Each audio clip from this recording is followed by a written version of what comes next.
내 무덤을 내가 판 거지. 짐승만도 못한 며느리년 손에 내 평생 피눈물로 모은 땅 문서를 조여줬으니 말이다. 그날의 뼈저린 후회는 아직도 제 가슴을 짓누릅니다. 남편이 감당 못할 빚만 잔뜩 남기고 세상을 떠난 후 식당 주방부터 험한 건물 청소까지 안 해본 일이 없었습니다. 손가락 관절이 다 닳아 없어지도록 억척스럽게 돈을 모은 이유는 단 하나, 내 아들만큼은 가난의 굴레를 벗어나게 해주고 싶었기 때문입니다. 그렇게 30년을 입고 싶은 것, 먹고 싶은 것 다 참아가며 수도권 외곽에 후미진 땅 하나를 샀습니다. 내 인생의 유일한 훈장 같았던 그 땅이 훗날 제 숨통을 조이는 올가미가 될 줄은, 그리고 그 올가미를 쥐고 흔든 사람이 다름 아닌 내 며느리가 될 줄은 꿈에도 몰랐습니다. 천사 같은 얼굴로 다가온 며느리가 기막힌 거짓말로 제 등 뒤에 시퍼런 칼을 꽂고 평생을 바친 땅을 휴지 조각으로 만들던 그날, 저는 인간의 탐욕이 어디까지 갈 수 있는지 똑똑히 보았습니다. 본격적인 이야기에 앞서 구독과 좋아요로 응원해 주시면 감사하겠습니다. 여러분의 따뜻한 관심이 더 좋은 이야기를 만드는 큰 힘이 됩니다. 남편이 급작스런 사고로 세상을 떠나며 남긴 것은 감당할 수 없는 엄청난 빚더미뿐이었습니다. 하루아침에 길거리에 나앉게 된 저는 핏덩이 같은 어린 아들을 등에 업고 그야말로 생지옥 같은 나날을 버텨야 했습니다. 새벽 3시면 어김없이 일어나 도매시장 식당 구석에서 차가운 물에 배추 수백 포기를 씻었고, 해가 뜨면 남의 집 파출부로 비위를 맞추며 걸레질을 했습니다. 그것도 모자라 밤이 되면 번화가 상가 화장실에 쪼그려 앉아 토사물을 치우며 하루 20시간을 기계처럼 일했습니다. 손톱 밑에는 항상 지워지지 않는 검은 때가 끼어 있었고, 한겨울이면 동상에 걸려 손가락 마디마디가 퉁퉁 부어올라 진물이 났지만 병원비 몇천 원조차 아까워 쓰라린 상처 위에 된장을 발라가며 악으로 깡으로 버텼습니다. 빚쟁이들이 단칸방까지 들이닥쳐 세간살이를 부수고 행패를 부릴 때면 저는 벌벌 떠는 아들을 등 뒤로 감춘 채 그들의 바짓가랑이를 붙잡고 피가 나도록 이마를 찧으며 빌고 또 빌었습니다.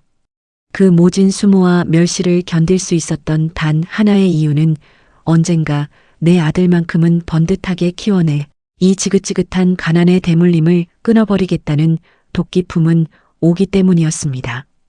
그렇게 15년을 하루같이 일해 원금과 이자를 갚아나가며 겨우 빚의 늪에서 벗어나던 날, 저는 시장 뒷골목 낡은 국밥집에서 소주 한 잔을 시켜놓고 짐승처럼 소리 없는 오열을 토해냈습니다. 하지만 거기서 안주할 수는 없었습니다. 내 아들이 남들처럼 대학을 가고 번듯하게 장가를 가려면 뒤에서 밀어줄 든든한 미천이라도 하나 있어야 했으니까요. 저는 다시해진 신발끈을 고쳐 매고 악착같이 돈을 모으기 시작했습니다.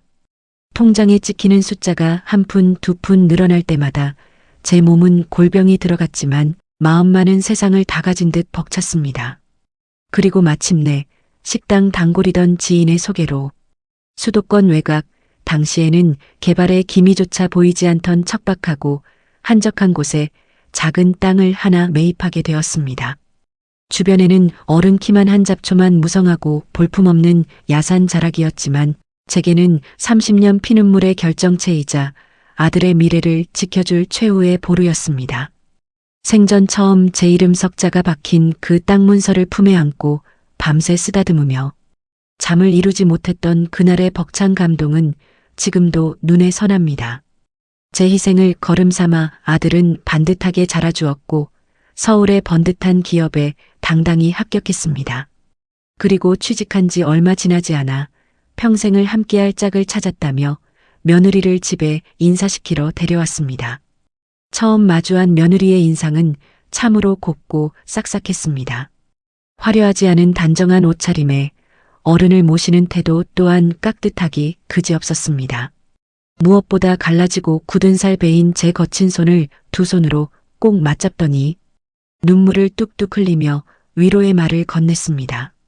어머니, 그동안 홀로 이 사람 키우시느라 얼마나 고생이 많으셨어요.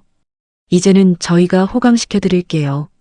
그 가식적인 한마디에 저는 그만 속절없이 마음의 무장해제를 당하고 말았습니다. 평생 세상의 냉대만 받아오던 제 고단한 인생을 알아주는 것 같아 그 아이가 하늘에서 내려온 구원자처럼 보였던 것입니다. 살갑게 다가오는 며느리에게 저는 간도 쓸개도 다 빼줄 것처럼 마음을 활짝 열었습니다.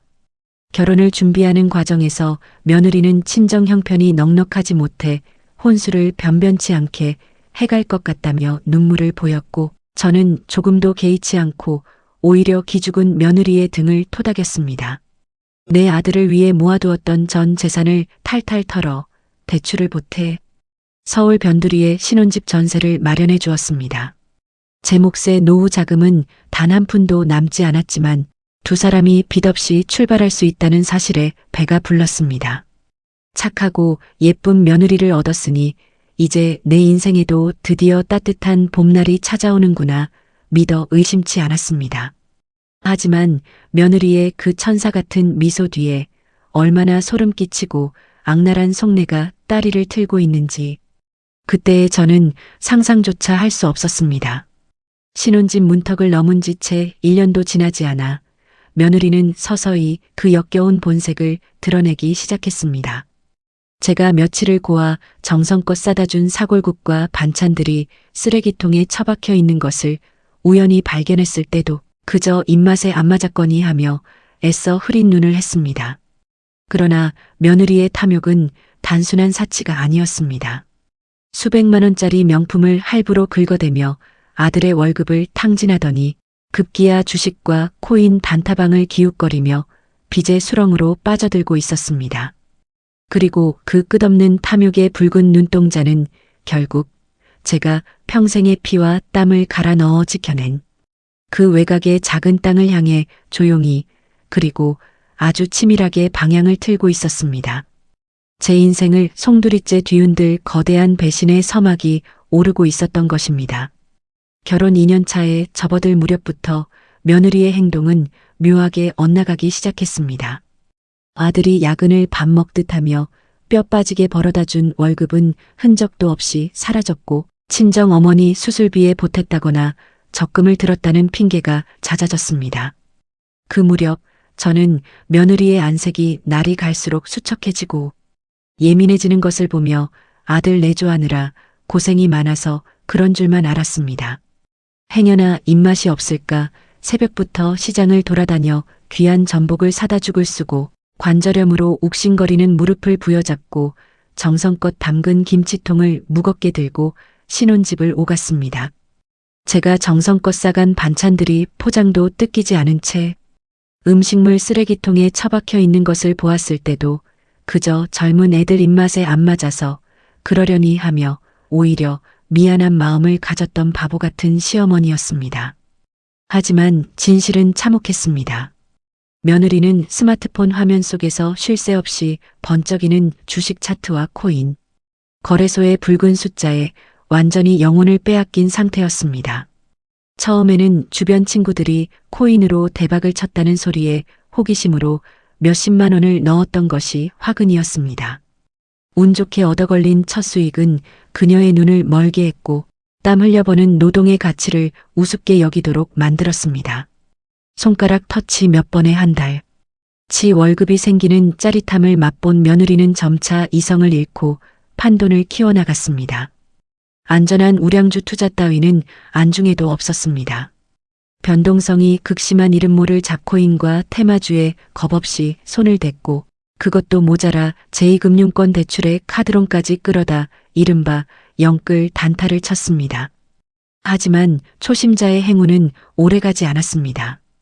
폭락장이 이어지면서 그녀가 쏟아부은 수천만 원의 돈은 며칠 만에 반이반 토막이 났고 대출 이자는 눈덩이처럼 불어나 숨통을 조여왔습니다.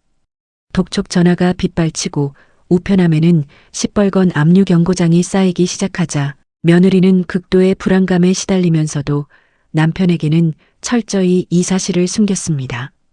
오히려 들킬까봐 전전긍긍하며 백화점 VIP 라운지를 들락거렸고 자신은 아무 문제 없이 여유롭고 우아하게 살고 있다는 것을 증명이라도 하듯 명품 가방과 보석으로 치장하며 허세를 부렸습니다. 그 모든 사치의 이면에는 언제 터질지 모르는 시한폭탄 같은 빚더미가 도사리고 있었던 것입니다. 궁지에 몰린 쥐는 고양이를 무는 법입니다. 사채업자들의 협박 문자가 남편의 회사로까지 날아들 위기에 처하자 며느리의 머릿속에는 오직 단 하나의 표정만이 떠올랐습니다. 바로 제가 30년 피눈물로 지켜낸 수도권 외곽의 그 작은 땅이었습니다. 명절날 무심코 제가 털어놓았던 땅 이야기를 그녀는 결코 잊지 않고 있었습니다. 며느리는 뒷조사를 하듯 부동산 사이트를 뒤지기 시작했고 그 땅이 비록 지금은 허허벌판이지만 머지않아 큰 개발 호재가 있을지도 모른다는 소문이 돌고 있다는 사실을 알아냈습니다. 하지만 당장 빚쟁이들에게 쫓기는 며느리에게 미래의 가치 따위는 중요하지 않았습니다. 당장 그 땅을 헐값에라도 팔아치워 그 돈을 중간에서 가로채는 것, 오직 그것만이 지옥 같은 현실을 탈출할 유일한 동아줄이었습니다. 그러나 제가 그 땅을 얼마나 애지중지하는지, 제 생명줄과도 같이 여기는지 누구보다 잘 아는 며느리였습니다. 정상적인 방법으로는 절대 그 땅 문서를 빼낼 수 없다는 것을 깨달은 그녀는 결국 인간으로서 건너지 말아야 할 강을 건너고 맙니다. 며느리가 찾아간 곳은 번듯한 간판을 달아놓고 늙고 세상 물정 모르는 노인들의 쌈짓돈을 노리는 악명 높은 기획 부동산 사기단이었습니다. 며느리는 그곳의 교활한 브로커와 마주 앉아 시어머니의 피 같은 재산을 난도질할 끔찍한 모의를 시작했습니다. 우리 시어머니는 뼛속까지 촌스러워서 활자 몇 개만 들이밀어도 벌벌 떠는 맹탕이에요. 겁만 제대로 주면 오늘 당장이라도 도장 찍게 만들 수 있어요. 며느리의 서늘한 눈빛에는 이미 자신을 친딸처럼 아껴준 시어머니에 대한 일말의 죄책감도 밤낮 없이 일하는 남편에 대한 미안함도 남아있지 않았습니다. 오직 당장의 빚 독촉을 피하겠다는 이기적인 광기뿐이었습니다. 브로커는 비열한 미소를 지으며 완벽한 시나리오를 구상했습니다. 그것은 바로 최신 인공지능, AI 기술을 이용해 가짜 뉴스를 교묘하게 조작하는 것이었습니다. 요즘 노인들이 스마트폰에서 보는 뉴스와 영상을 맹신한다는 점을 악용하여 제 땅 바로 옆에 거대한 산업 폐기물, 소각장과 화장장 등 혐오시설이 연달아 들어선다는 그럴싸한 가짜 기사를 만들어내기로 한 것입니다. 땅값이 휴지 조각이 되기 전에 서둘러 처분해야 한다는 공포심을 극대화하기 위해 브로커는 가짜 정부 로고와 AI, 음성으로 합성한 뉴스 앵커의 긴급보도 영상까지 치밀하게 준비했습니다. 모든 덫이 완성되자 며느리는 짐승의 탈을 쓴 악마로 돌변했습니다. 그녀는 미리 브로커가 섭외한 가짜 매수인을 대기시켜 놓고 제게 전화를 걸었습니다. 수화기 너머로 들려오는 며느리의 목소리는 평소의 살가운 톤이 아니라 금방이라도 숨이 넘어갈 듯 다급하고 처절하게 떨리고 있었습니다. 어머니, 큰일 났어요. 어머니 땅이 이제 완전 똥감되게 생겼다고요. 그 비명 같은 외침이 제 평온했던 노후를 산산조각 내는 지옥의 종소리라는 것을 덜덜 떨리는 손으로 전화기를 부여잡고 심장이 철렁 내려앉던 그 순간에 저는 전혀 알지 못했습니다. 수화기 너머로 들려오는 며느리의 찢어지는 비명에 심장이 발밑까지 쿵 가라앉는 것 같았습니다. 숨을 헐떡이며 단걸음에 제 집으로 뛰어들어온 며느리의 몰골은 그야말로 사색이 되어 있었습니다. 이마에는 식은땀이 맺혀 있었고 금방이라도 실신할 것처럼 다리를 휘청거렸습니다. 저는 너무 놀라 먹다 만 물컵을 바닥에 떨어뜨린 채 며느리의 차가운 두 손을 부여잡았습니다. 며느리는 파랗게 질린 입술을 덜덜 떨며 제 품에 안겨 오열하기 시작했습니다. 평소 그토록 얌전하고 교양 있던 아이가 짐승처럼 울부짖는 모습에 제 이성은 이미 하얗게 마비되어 가고 있었습니다. 며느리는 떨리는 손으로 자신의 가방에서 커다란 태블릿 PC를 꺼내 들었습니다. 화면 속에는 점잖은 양복을 입은 아나운서가 심각한 표정으로 긴급 속보를 전하고 있었습니다. 붉은색 자막으로 단독 보도라는 글씨가 번쩍였고 화면 뒤로는 낯익은 지도가 펼쳐져 있었습니다. 바로 제가 30년 동안 입을 것, 먹을 것 다 참아가며 마련했던 그 외곽 땅의 지적도였습니다. 앵커의 입에서는 믿을 수 없는 끔찍한 말들이 쏟아져 나왔습니다. 수도권 쓰레기 대란을 해결하기 위해 정부가 비밀리에 아시아 최대 규모의 산업, 폐기물 소각장과 화학물질 매립지를 바로 제 땅과 맞닿은 부지에 건설하기로 확정했다는 내용이었습니다. 그 뉴스는 너무나도 정교하고 완벽했습니다. 현장을 연결한 기자는 제 땅 주변의 황량한 풍경을 비추며 이미 굴삭기들이 사전 작업을 준비하고 있다고 떠들어댔고 인터뷰에 응한 가짜 전문가들은 인근 토지 가격이 내일 아침 공식 발표와 동시에 10분의 1 수준으로 폭락할 것이라며 침을 튀겼습니다. 평생 시장 바닥과 남의 집 부엌만 전전하며 살아온 늙은 무지랭이 시어머니가 그것이 최신 인공지능 기술로 앵커의 목소리와 얼굴까지 완벽하게 합성해낸 100% 가짜 영상이라는 사실을 알아챌 방도는 만무했습니다. 어머니, 내일 아침 9시에 정부 공식 발표가 난대요. 그럼 어머니 땅은 영원히 팔지도 못하는 썩은 땅이 되는 거예요. 며느리의 새된 목소리가 귓전을 때렸습니다. 제 눈앞은 캄캄해졌고 호흡이 가빠오며 바닥에 털썩 주저앉고 말았습니다. 30년간 화장실 변기를 닦으며 모은 돈이 한겨울 얼음물에 손발이 트며 지켜낸 내 아들의 미래가 하루아침에 잿더미가 된다는 공포는 상상을 초월하는 것이었습니다. 온몸의 피가 역류하는 듯한 절망감 속에서 저는 넋을 잃고 천장만 바라보았습니다.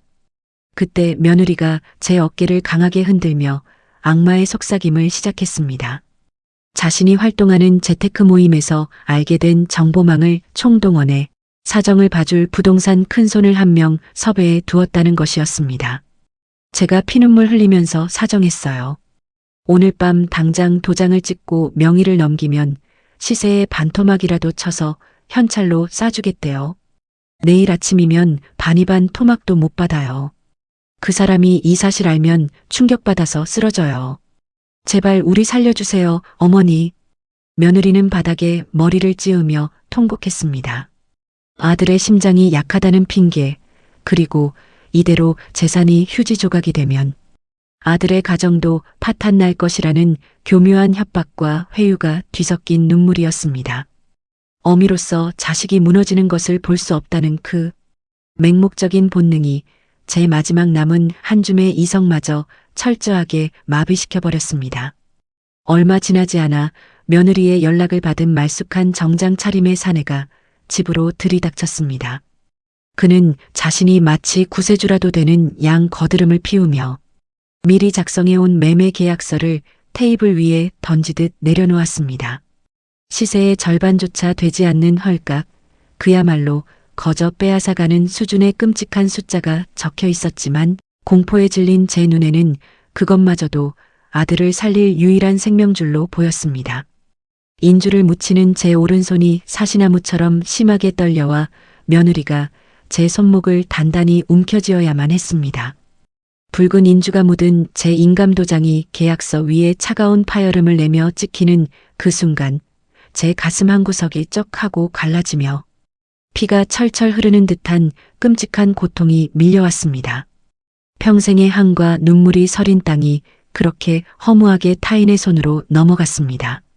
도장이 찍힌 계약서를 재빠르게 낚아채 가방에 쑤셔 넣는 브로커와 그 순간 고개를 숙인 채 어깨를 들썩이며 울고 있던 며느리의 입꼬리가 기괴하게 비틀려 올라가는 것을 저는 미쳐보지 못했습니다.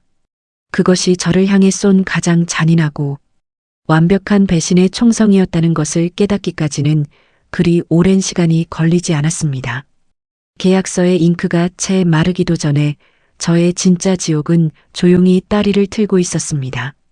매각 대금은 아들의 계좌가 이미 사채업자들에게 가압류될 위기라는 며느리의 눈물 섞인 거짓말에 속아 고스란히 며느리 명의의 통장으로 입금되었습니다.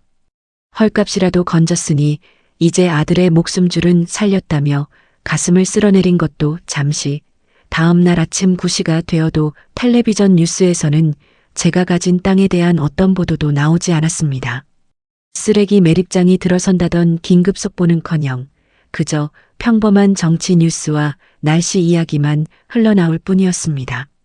심장이 덜컥 내려앉아 며느리에게 전화를 걸자 그녀는 귀찮은 기색이 역력한 퉁명스러운 목소리로 정부에서 지역 주민들의 거센 반발을 우려해 발표를 몰래 미룬 것이라며 저를 안심시켰습니다.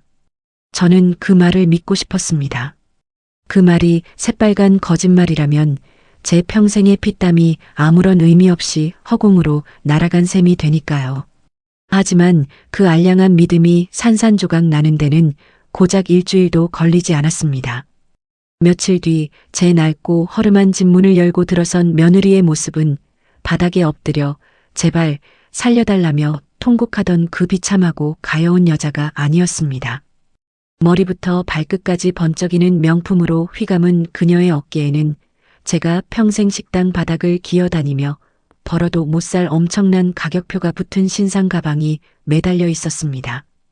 은은하게 풍기는 비싼 향수 냄새가 제 퀴퀴한 단칸방 공기를 비웃듯 덮어버렸고 그녀의 얼굴에는 빚쟁이에게 쫓기는 공포 대신 오만하고 나른한 여유만이 가득했습니다. 며느리는 시장에서 산 싸구려 과일 바구니 하나를 식탁 위에 툭 던지듯 내려놓고는 코를 찡그렸습니다. 어머니, 이제 그깟 똥값 된 땅은 잊어버리시고 이 과일이나 드시면서 푹 쉬세요. 그 짧은 한마디에 묻어나는 서늘한 조소와 경멸. 그 순간 제 등줄기를 타고 섬뜩한 소름이 쫙 뻗쳐나갔습니다. 빚더미에 앉아 중내 산해하던 사람이 어떻게 반토막난 땅값을 받고서 저토록 기고만장할 수 있단 말입니까? 무언가 단단히 아주 끔찍하게 잘못되었다는 직감이 제 목을 단단히 졸라왔습니다. 며느리가 쫓기듯 서둘러 집을 빠져나간 뒤 저는 사시나무처럼 떨리는 손으로 식탁 위에 놓인 과일 바구니를 노려보았습니다. 머릿속에서 퍼즐 조각들이 섬뜩한 파열음을 내며 맞춰지기 시작했습니다. 번쩍이는 명품 가방, 오만한 눈빛, 비웃던 목소리, 그리고 귀신같이 타이밍을 맞춰 등장했던 기획부동산 업자의 그 비릿한 미소까지. 저는 숨을 헐떡이며 방구석에 던져두었던 낡은 스마트폰을 집어들었습니다. 며칠 전 복지관에서 젊은 자원봉사자 학생이 노인들을 모아놓고 가르쳐 주었던 음성인식 인공지능 앱이 떠올랐기 때문입니다. 세상 모든 것을 다 알고 있다며 궁금한 것이 있으면 이 버튼을 누르고 말만 하라던 학생의 친절한 목소리가 귓가에 맴돌았습니다. 그때는 그저 내일 비가 오는지 날씨나 묻고 옛날 트로트나 틀어달라고 했던 그 요술방망이 같은 기능이 지금 제 인생에 숨겨진 잔혹한 진실을 파헤칠 유일한 열쇠가 될 줄은 꿈에도 몰랐습니다. 저는 덜덜 떨리는 손가락으로 마이크 버튼을 꾹 누르고 갈라지는 목소리로 제 땅의 정확한 주소를 대며 쓰레기 매립장에 대한 최근 뉴스를 전부 찾아달라고 소리쳤습니다. 화면이 잠시 깜빡이더니 인공지능의 차분하고 기계적인 음성이 제 적막한 단칸방에 울려 퍼졌습니다. 그리고 그 기계음이 뱉어낸 진실은 차라리 제 심장을 예리한 칼로 후벼 파는 것이 낫다고 생각될 만큼 끔찍하고 잔혹했습니다. 쓰레기 매립장이나 화학물질 처리장 같은 건 애초에 존재하지도 않았습니다. 인공지능이 눈앞에 띄워준 진짜 정부 발표 기사 화면에는 제 땅과 그 주변 일대가 대규모 수도권 광역급 행철도 환승역과 첨단 산업단지로 지정되었다는 굵은 헤드라인이 선명하게 박혀 있었습니다. 제가 며느리의 가짜 영상에 속아 눈물을 흘리며 도장을 찍고 불과 며칠 뒤 진짜 초대형 개발 호재가 터지면서 그 땅의 가치는 헐값이 아니라 오히려 제가 처음 샀던 가격의 10배, 20배로 무섭게 폭등해버린 것입니다. 며느리가 제게 들이밀며 보여주었던 그 끔찍한 속보 뉴스는 요즘 유행한다는 최신 딥페이크 기술로 실제 뉴스 앵커의 입모양과 목소리까지 감쪽같이 조작해낸 완벽한 가짜 영상이었습니다. 그녀는 철저하게 계산된 사기극으로 저를 기만했고 역설적으로 저는 진짜 인공지능 기술을 통해 그 악마 같은 연극의 끔찍한 전말을 마주하게 된 것입니다. 스마트폰을 쥔 제 쭈글쭈글한 소나기에서 뼈가 으스러지는 소리가 났습니다. 눈물조차 나지 않았습니다. 30년간 화장실 변기를 닦으며 억척스럽게 살아온 제 인생을 통째로 부정당하고 세상에서 가장 믿고 사랑했던 가족에게 지능적으로 도축당했다는 사실이 제 혈관 속 피를 차갑게 얼어붙게 만들었습니다. 그 서늘한 절망의 밑바닥에서 평생 남의 눈치만 보며 굽신거리기만 했던 제 안에 단 한 번도 경험해보지 못한 뜨겁고 검은 분노가 활화산처럼 끓어오르기 시작했습니다. 이제 용서나 자비 따위는 없었습니다. 내 남은 목숨을 걸고서라도 그 악마 같은 것들의 숨통을 정확히 끊어놓고 내 핏방울 같은 땅을 기필코 되찾아야만 했습니다. 평생을 희생만 하던 늙고 무지했던 시어머니는 그날 그 좁고 어두운 방 안에서 피도 눈물도 없는 복수기로 완전히 다른 사람이 되어 다시 태어났습니다.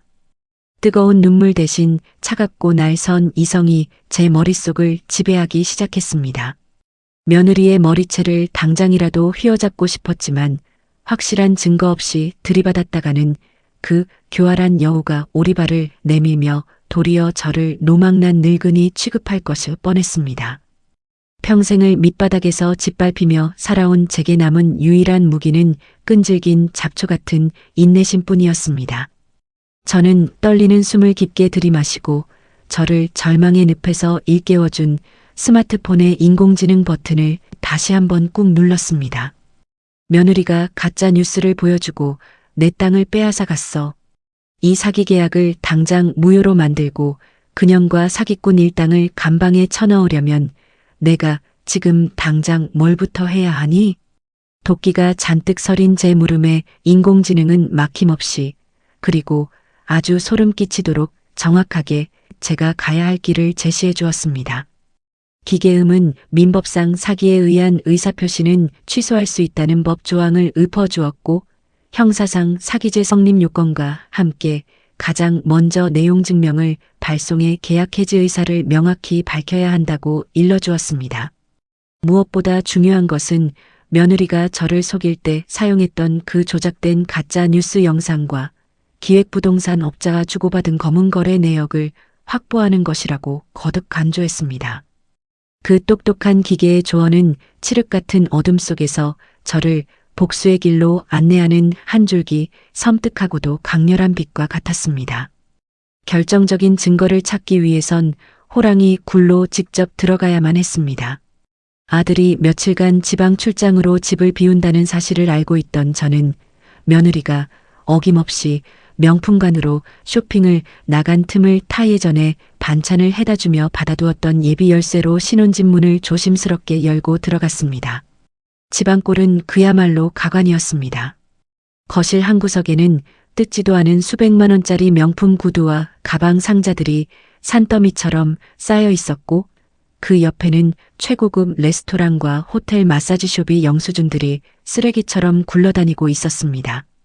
제 아들이 피 토하듯 벌어온 돈과 제 평생의 고열을 짜내 지켜온 땅값이 저 역겨운 상자 쪼가리들로 변해버렸다는 생각에 피가 거꾸로 솟았지만 저는 입술을 꽉 깨물며 며느리의 화장대와 서랍을 미친 듯이 뒤지기 시작했습니다. 그리고 마침내 안방 서랍 맨 밑바닥에 옷가지로 교묘하게 숨겨져 있던 태블릿 PC를 찾아냈습니다. 다행히 평소 기계에 비밀번호를 걸어두는 것을 귀찮아하던 며느리의 오만한 습관 덕분에 화면은 쉽게 열렸습니다. 심장이 갈비뼈를 부수고 나올 듯이 요동쳤지만 저는 인공지능이 시킨 대로 침착하게 사진첩과 메신저 앱을 열었습니다. 그곳에는 판도라의 상자보다 더 끔찍하고 구역질 나는 지옥의 민낯이 고스란히 담겨 있었습니다. 노인네 작업용이라는 이름으로 저장된 폴더 안에는 저를 감쪽같이 속였던 그 가짜 쓰레기 매립장 뉴스 영상 파일이 떡하니 들어 있었고 부동산 브로커와 나눈 대화창에는 인간의 탈을 쓰고는 차마 입에 담을 수 없는 악마 같은 텍스트들이 가득했습니다. 늙은이가 벌벌 떨면서 도장 찍었어요. 약속대로 시세 차익 뺀 콩고물은 제 차명 계좌로 지금 바로 쏴주세요. 사모님 연기가 기가 막히던데요.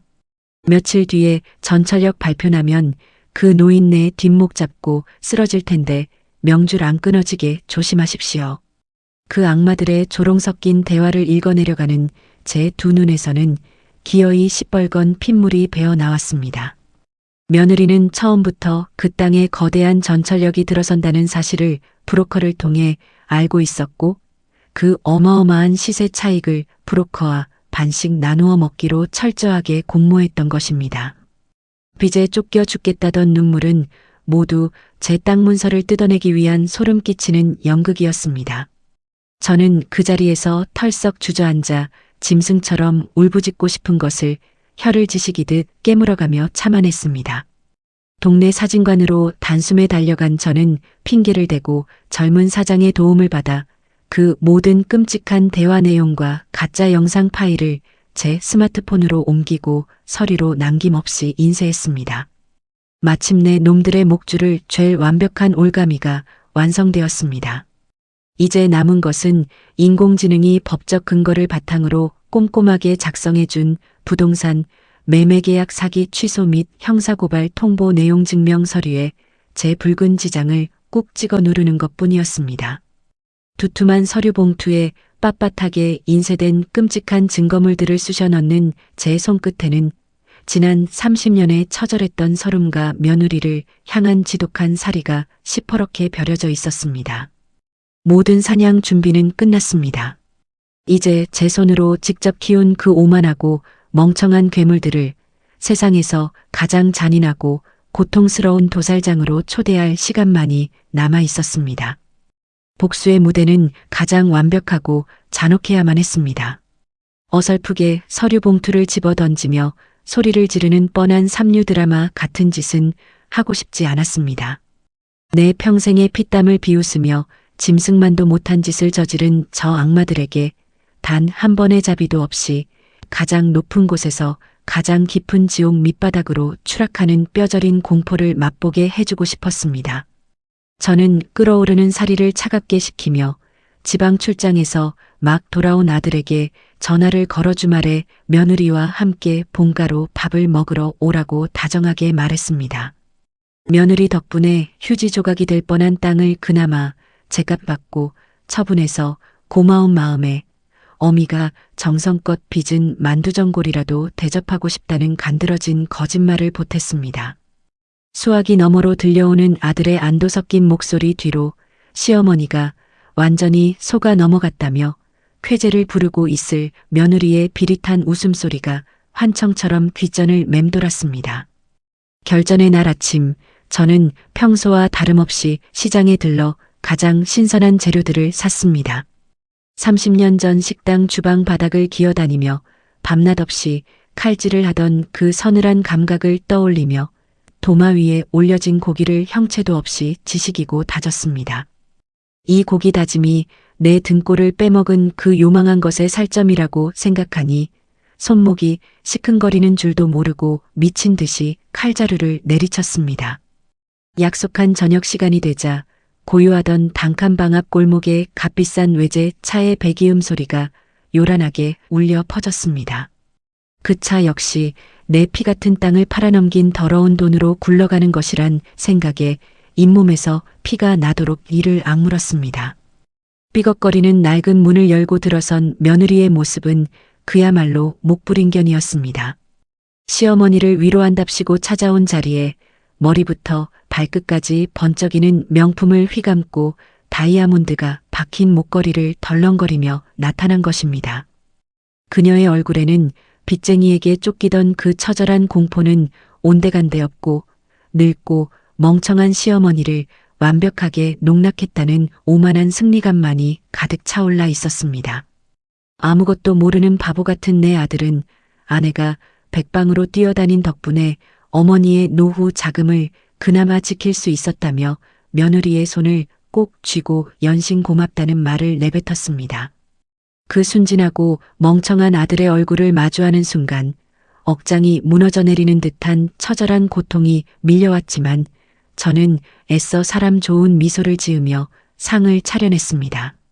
며느리는 제가 밤새 고아낸 진한 육수의 전골을 천연덕스럽게 입에 밀어넣으며 가증스러운 얼굴로 저를 향해 뱀 같은 혀를 날름거렸습니다. 어머니, 이제 다 잊으시고 제가 드린 용돈으로 맛있는 거나 사드세요. 그깟 똥땅 제때 못 팔았으면 어머니 화병 나서 돌아가셨을 거예요. 그 오만방자한 새치 혀가 내뱉는 역겨운 위선에 당장이라도 펄펄 끓는 전골 냄비를 그 가증스러운 얼굴에 엎어버리고 싶었습니다. 하지만 저는 숟가락을 쥔 손끝이 하얗게 질리도록 분노를 억누르며 그저 소리 없이 고개만 끄덕였습니다. 며느리가 내 살점을 뜯어먹듯 전골을 개걸스럽게 삼키는 모습을 두 눈을 부릅뜨고 지켜보며 저는 품속 깊은 곳에 숨겨둔 서늘하고 묵직한 서류 봉투에 감촉을 손끝으로 쓰다듬었습니다. 인공지능이 찾아준 완벽한 법적 증거들과 그녀가 브로커와 나눈 악마 같은 조롱이 낱낱이 인쇄된 그 봉투는 당장이라도 터질 듯한 폭탄처럼 제 가슴팍을 뜨겁게 달구고 있었습니다. 식사가 막바지에 다다르고 며느리가 만족스러운 듯 부른 배를 두드리며 자리에서 일어날 채비를 하던 바로 그 순간이었습니다.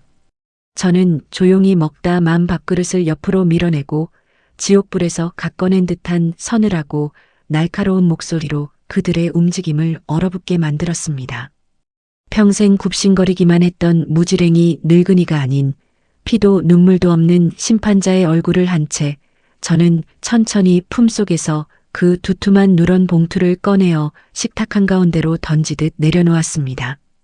둔탁한 파열음과 함께 상 위에 흩어진 종이 무더기들을 본 며느리의 오만했던 동공이 그 순간 미친 듯이 요동치며 하얗게 질려가기 시작했습니다. 상 위에 내동댕이 쳐진 누런 서류 봉투가 토해낸 수십 장의 종이 뭉치들은 마치 지옥의 밑바닥에서 기어 올라온 저승사자의 명부처럼 서늘한 기운을 뿜어내고 있었습니다. 정적만이 감도는 방안, 영문을 모르는 아들이 실없는 웃음을 흘리며 가장 위에 놓인 종이를 집어들었습니다. 그 순간 맞은편에 앉아있던 며느리의 화려하게 화장한 얼굴이 마치 밀가루를 뒤집어 쓴 듯 새하얗게 탈색되어 갔습니다. 종이 위에는 그녀가 안방 깊숙한 곳에 숨겨두었던 태블릿 PC 속 화면들, 바로 기획부동산 사기꾼과 쓰레기 매립장 가짜 뉴스를 조작하며 나누었던 그 악마 같은 메신저 대화창이 천연색으로 선명하게 인쇄되어 있었기 때문입니다. 늙은이가 벌벌 떨면서 도장 찍었어요. 약속대로 시세 차익 뺀 콩고물은 제 차명 계좌로 싸주세요. 아들의 시선이 종이 위에 박힌 끔찍한 활자들을 따라갈 때마다 그의 평온했던 동공은 지진이라도 난 듯 미친 듯이 요동쳤습니다. 며느리가 어머니를 멍청한 늙은이라 조롱하며 내 피 같은 땅을 전처력 개발 호재가 터지기 직전에 브로커와 짜고 가로챘다는 그 구역질 나는 진실. 아들은 믿을 수 없다는 듯 종이를 넘기고 또 넘겼습니다. 거기에는 인공지능이 샅샅이 분석해낸 조작된 뉴스의 허점들, 가짜 매수인으로 위장했던 브로커의 진짜 명함, 그리고 제가 그날 아침 경찰서에 직접 접수하고 온 사기 및 사문서 위조 형사 고발장, 사본까지 모든 것이 완벽한 그물처럼 짜여 있었습니다. 평생을 자신을 위해 뼈가 부서져라 일한 어머니의 고열을 자신이 그토록 사랑했던 아내가 능지처참하듯 뜯어먹었다는 사실을 깨달은 아들의 숨소리가 점차 짐승의 어르렁거림처럼 거칠어지기 시작했습니다. 어머니, 이거 다 오해예요. 누가 저를 모함하려고 악의적으로 조작한 거예요. 어머니 요즘 스마트폰 배우신다더니 이상한 사기꾼들한테 속으신 거라고요. 사시나무 떨듯 온몸을 떨던 며느리가 비명을 지르며 아들의 손에 들린 종이들을 낚아채려 몸부림쳤습니다. 목에 걸린 수천만 원짜리 다이아몬드 목걸이가 그녀의 경련에 맞춰 천박하게 흔들렸습니다. 궁지에 몰린 쥐새끼처럼 끝까지 내 눈을 똑바로 쳐다보며 거짓말을 토해내는 그 역겨운 입술을 향해 저는 식탁 위에 놓여있던 펄펄 끓는 전골 국물이 담긴 국자를 집어 던질 뻔한 충동을 억눌렀습니다. 대신 저는 얼음장처럼 차가운 미소를 지으며 주머니에서 제 낡은 스마트폰을 꺼내 재생 버튼을 눌렀습니다. 기계음이 섞인 서늘한 인공지능의 음성이 방안을 울렸습니다. 그것은 며느리가 브로커와 통화하며 가짜 뉴스 영상의 퀄리티를 따져 묻던 태블릿 PC에서 복구해낸 바로 그 통화 녹음 파일이었습니다. 자신의 찢어지는 듯한 교활한 목소리가 허공을 가르자 며느리는 마치 벼락이라도 맞은 듯 헉하고 숨을 삼키며 바닥으로 털썩 주저앉고 말았습니다. 변명의 여지조차 완벽하게 차단당한 그녀의 얼굴은 인간이 느낄 수 있는 가장 극도의 공포와 절망으로 일그러져 있었습니다.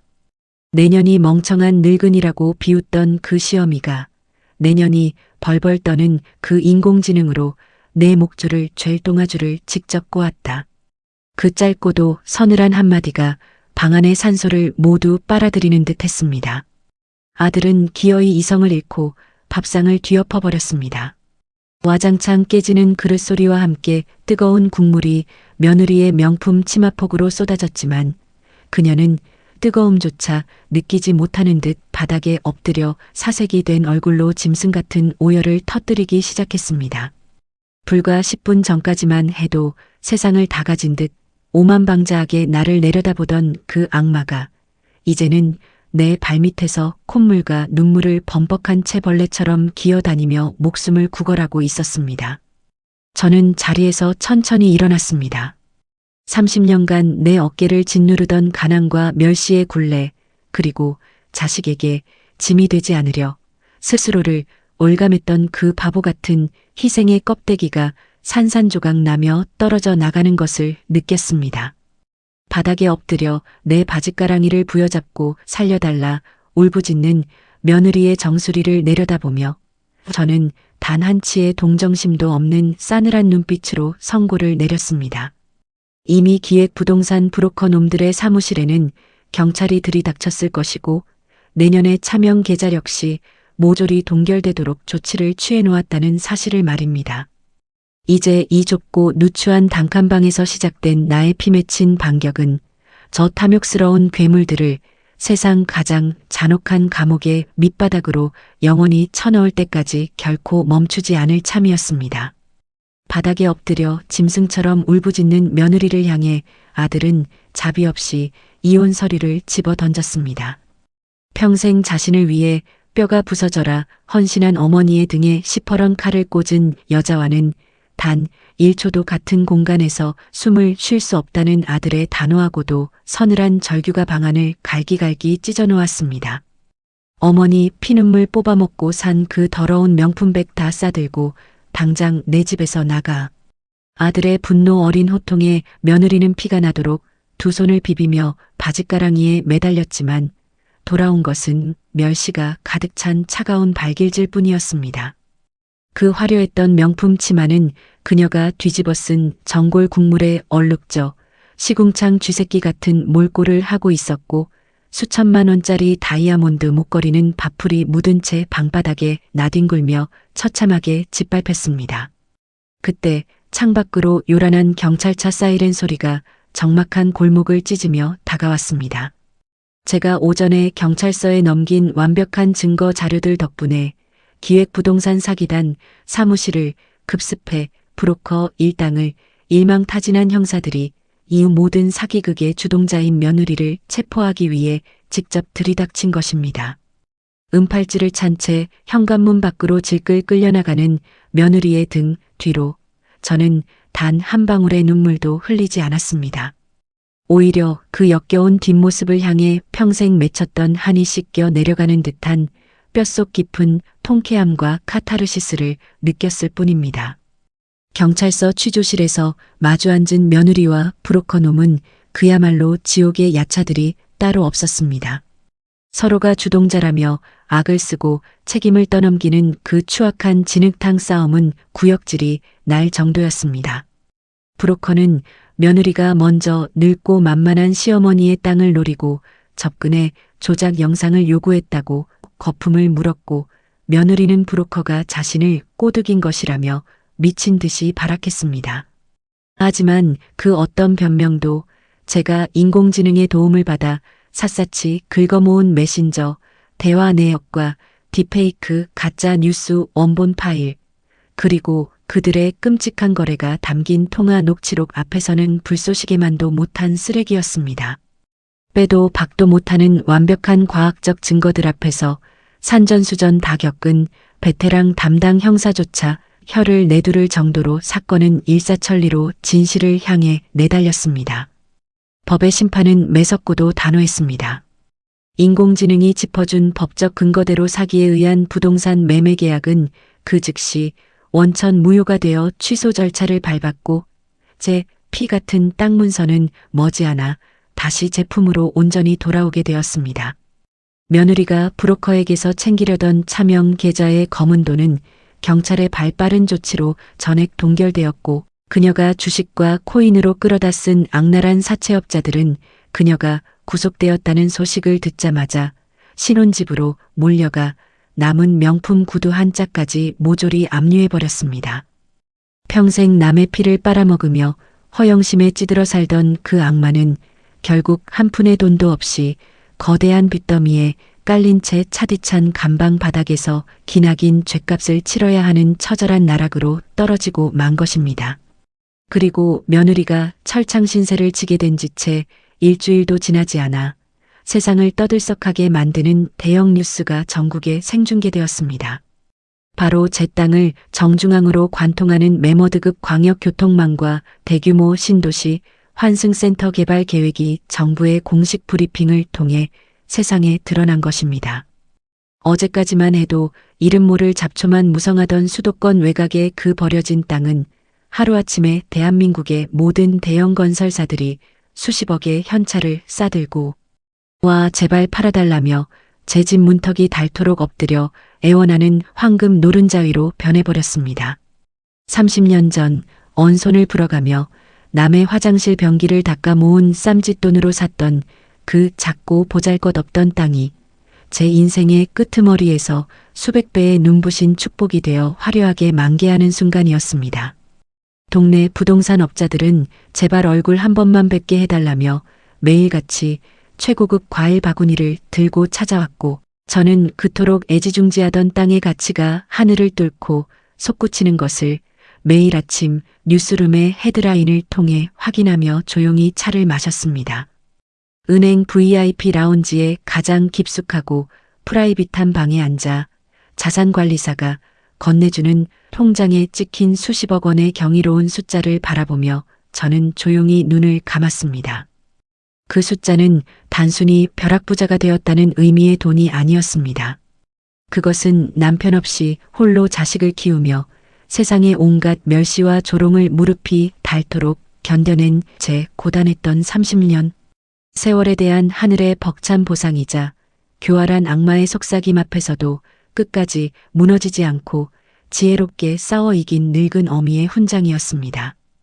이제 더 이상 누군가에게 허리를 굽힐 필요도 돈 몇 푼에 서러워 밤잠을 설칠 필요도 없었습니다. 저를 기만했던 자들은 가장 비참한 지옥으로 떨어져 짐승처럼 울부짖고 있었고 모든 것을 빼앗길 뻔했던 저는 지금 세상에서 가장 높은 곳에 서서 제 인생에서 가장 눈부시고 찬란한 햇살을 온몸으로 맞이하고 있었습니다. 재판부의 선고가 내려지던 날 법정 방청석 맨 뒷자리에 조용히 앉아있던 저는 마침내 길고 길었던 지옥의 터널이 완전히 끝났음을 실감했습니다. 판사의 입에서 사기 및 사문서 위조 등의 혐의로 며느리에게 실형이 선고되는 순간 피고인석에 선 며느리는 다리에 힘이 풀린 듯 털썩 주저앉아 짐승 같은 통곡을 터뜨렸습니다. 한때 내 아들의 아내였고 내 노후를 의지하려 했던 그 가증스러운 여자는 이제 차디찬 쇠창살 안에서 자신의 탐욕이 부른 끔찍한 대가를 치러야만 했습니다. 그 옆에 선 기획부동산 브로커 역시 고개를 푹 숙인 채 절망적인 표정으로 수갑을 찬 손을 파르르 떨고 있었습니다. 재판정을 빠져나오는 제 발걸음은 30년 전 처음 남의 집 부엌대기로 들어갈 때보다 훨씬 가볍고 단단해져 있었습니다. 그로부터 몇 달 뒤 정부의 신도시 환승센터 개발 계획이 본격적으로 착수되면서 제 땅은 대형 건설사에게 상상을 초월하는 천문학적인 금액으로 매각되었습니다. 평생 10만 원짜리 수표 한 장도 벌벌 떨며 아껴 썼던 제 통장에 평범한 사람들은 평생을 뼈 빠지게 일해도 만져보지 못할 수십억 원의 현찰이 고스란히 꽂히던 날, 저는 시장 모퉁이에 허름하고 냄새나던 단칸방을 미련 없이 떠났습니다. 평생 남의 집 화장실 변기를 닦느라 굽어버린 허리를 펴고 태어나 처음으로 거실 창문 너머로 따뜻한 햇살이 눈부시게 쏟아지는 최고급 아파트로 이사를 하던 날 밤, 저는 푹신한 침대에 누워 소리 없이 뜨거운 눈물을 흘렸습니다. 그것은 억울함이나 한탄의 눈물이 아니라 온갖 멸시와 배신 속에서도 끝끝내 나 자신과 내 피땀을 지켜낸 스스로에 대한 대견함이자 위로의 눈물이었습니다. 모든 진실을 알게 된 후 참담한 배신감에 시달리던 아들은 이혼 절차를 마무리하고 한동안 뼈저린 죄책감 속에 방황했습니다. 어머니의 고열을 빨아먹는 괴물을 아내로 맞이했다는 자책감에 하루가 멀다 하고 제 앞에 무릎을 꿇고 눈물을 쏟았습니다. 하지만 저는 아들을 일으켜 세우며 단호하게 말했습니다. 이제 내 몫의 인생은 내가 알아서 살아라. 어미는 더 이상 너를 위해 무조건적인 희생은 하지 않을 것이다. 그것은 매정한 어미의 버림이 아니었습니다. 자식에게 맹목적으로 모든 것을 내어주는 바보 같은 헌신이 결국 어떤 참혹한 결과를 불러왔는지 뼈저리게 깨달았기 때문입니다. 저는 아들에게서 경제적으로 그리고 심리적으로 완벽하게 독립했습니다. 요즘 저는 아침 일찍 일어나 최고급 피트니스 센터에서 망가진 관절을 치료받으며 운동을 하고 오후에는 예전처럼 복지관에 나갑니다. 다만 예전처럼 구석에 웅크려 있는 늙고 힘없는 노인이 아니라 스마트폰과 인공지능을 가장 자유자재로 다루며 다른 동년배들에게 그 사용법을 가르쳐주는 활기찬 시니어 강사로 활동하고 있습니다. 며느리에게 끔찍한 사기를 당할 뻔했던 제 사연은 복지관에서 전설처럼 회자되었고, 저는 그들에게 세상이 아무리 무섭게 변해도 우리가 눈을 크게 뜨고 신기술을 배우면 결코 당하지 않는다고 목청 높여 강조합니다. 모르면 억울하게 당하고 알면 내 재산을 지키는 가장 강력한 무기가 되는 세상이니까요. 30년의 눈물과 억울함, 그리고 며느리의 끔찍한 배신은 제게 세상 그 어떤 것보다 값진 교훈을 남겨주었습니다. 내 권리와 내 재산은 스스로 지켜야 하며 늙고 약해졌다고 해서 결코 타인의 탐욕 앞에 무기력하게 무릎 꿇어선 안 된다는 사실을 말입니다. 저는 이제 남은 인생을 오직 나 자신을 위해 세상에서 가장 당당하고 눈부시게 살아갈 것입니다. 이 통쾌한 반전의 마침표는 끝이 아니라 비로소 진짜 제 인생이 시작되는 찬란한 출발점이니까요. 지금까지 평생 피땀으로 모은 재산을 노린 짐승만도 못한 며느리를 인공지능으로 박살낸 저의 기막힌 사연을 끝까지 들어주셔서 진심으로 감사합니다. 저의 통쾌한 복수극이 답답했던 여러분의 가슴을 조금이나마 뻥 뚫어주었기를 바랍니다. 세상 모든 시니어분들이 더 이상 억울하게 눈물 흘리는 일 없이 스마트하고 당당하게 내 몫을 지켜나가시기를 진심으로 응원합니다. 오늘 제 이야기가 속 시원하고 흥미로우셨다면 영상 아래의 좋아요 버튼과 구독 버튼 한 번씩 꼭 눌러주시길 부탁드립니다. 여러분의 따뜻한 응원과 관심이 다음번 더 속 시원하고 재미있는 사연을 전해드리는데 큰 힘이 됩니다. 늘 건강하시고 평안한 하루 보내시길 바랍니다. 감사합니다.